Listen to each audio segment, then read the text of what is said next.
Hi, it's Act of God's Captive, Interquel of the Captive's Diary, episode 26, written by our own beautiful, precious Ukazim, Obialor. Okay, Mama did not take notice of him because she was already facing the congregation and was very concentrated in the spirit as she felt nervous but unruffled, standing before the crowd. Lift up your hands, everybody. She started, and that was when he brought another microphone to her. She just collected it without looking at who brought it, then gave back the one she was previously holding and faced the congregation again. God says he is visiting 43 women in this house. I don't know how he's going to do it, but I can feel his presence in this house. And wherever the Lord is, there is liberty. There is emancipation from bondages. Healing and deliverances takes place. And that's what we're about experiencing right now.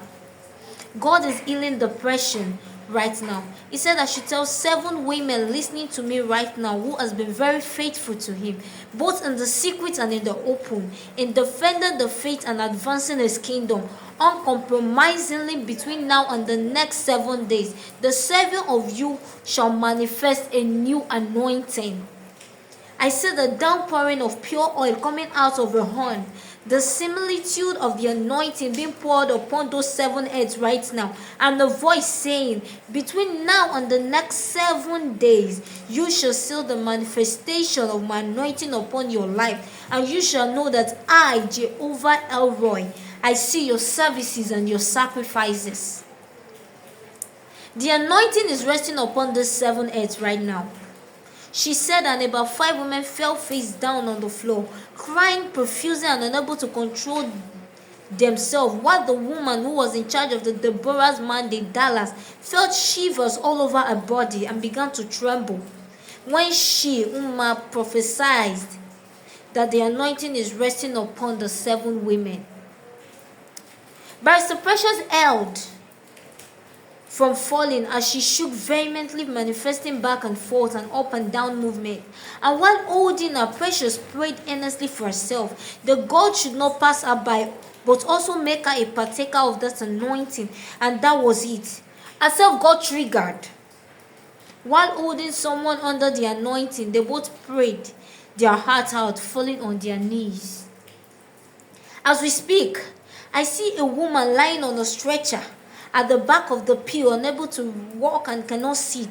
Someone standing here brought her in that state, but I see the healing power of God resting upon her right now.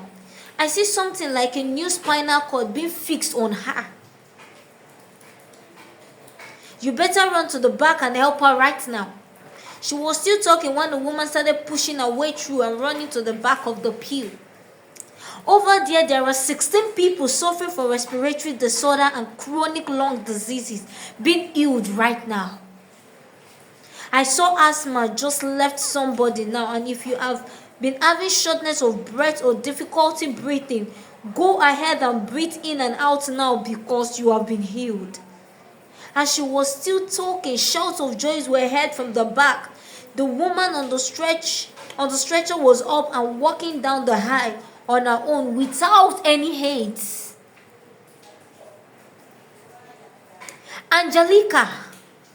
I see this name, Angelica. If you are here, God just healed you of cancer. Cancer is gone. The shouts became too much as God was confirming every of his words from her mouth. But because Uma was still very young and inexperienced on how to manage such rowdiness on stage while staying connected in the spirit, she totally lost this connection, and opening her eyes, she turned to Barrister Precious in confusion.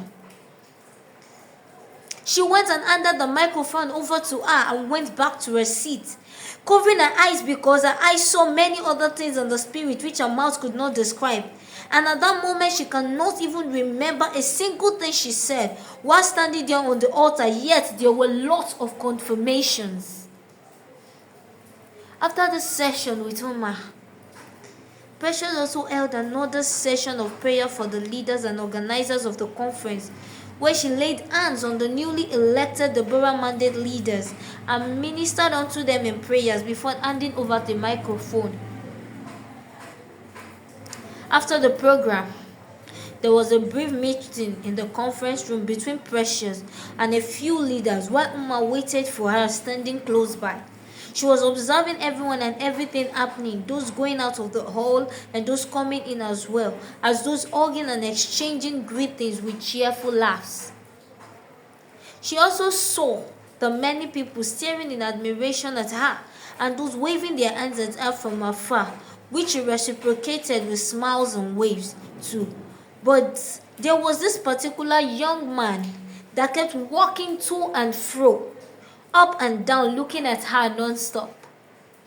Of course, she recognized him. It was the same conference sound engineer she saw the previous day, whose face looked quite familiar, like someone she had known way back in Nigeria, but haven't been able to figure out who and where she must have met him. Why is he staring at me? She thought within her, and just then he waved at her from where he was standing, some distance away. Thinking he was waving at someone else, she turned and looked around to know who he was waving at, but it was clear it was her. But she didn't want to draw people's attention to what the young man was doing with her, so she looked away and turned the other way to face Precious and the women with her. She just turned her face away from me, the young man explained, feeling disappointed. But she's supposed to know who I am. Maybe I should just go there and meet her, he thought. And just then he saw Precious and the woman rising up to the feet, apparently done with their discussion, and he had to stand by and watch while thinking of the next action to take. Mmasinachi Nnamdi. Someone called her full name so loud from behind, and she turned. Kai! Anybody that calls you by your full name, that person knows you way back, like way back. I know you want to know what happened next. Watch out for the next episode. Thank you. Bye.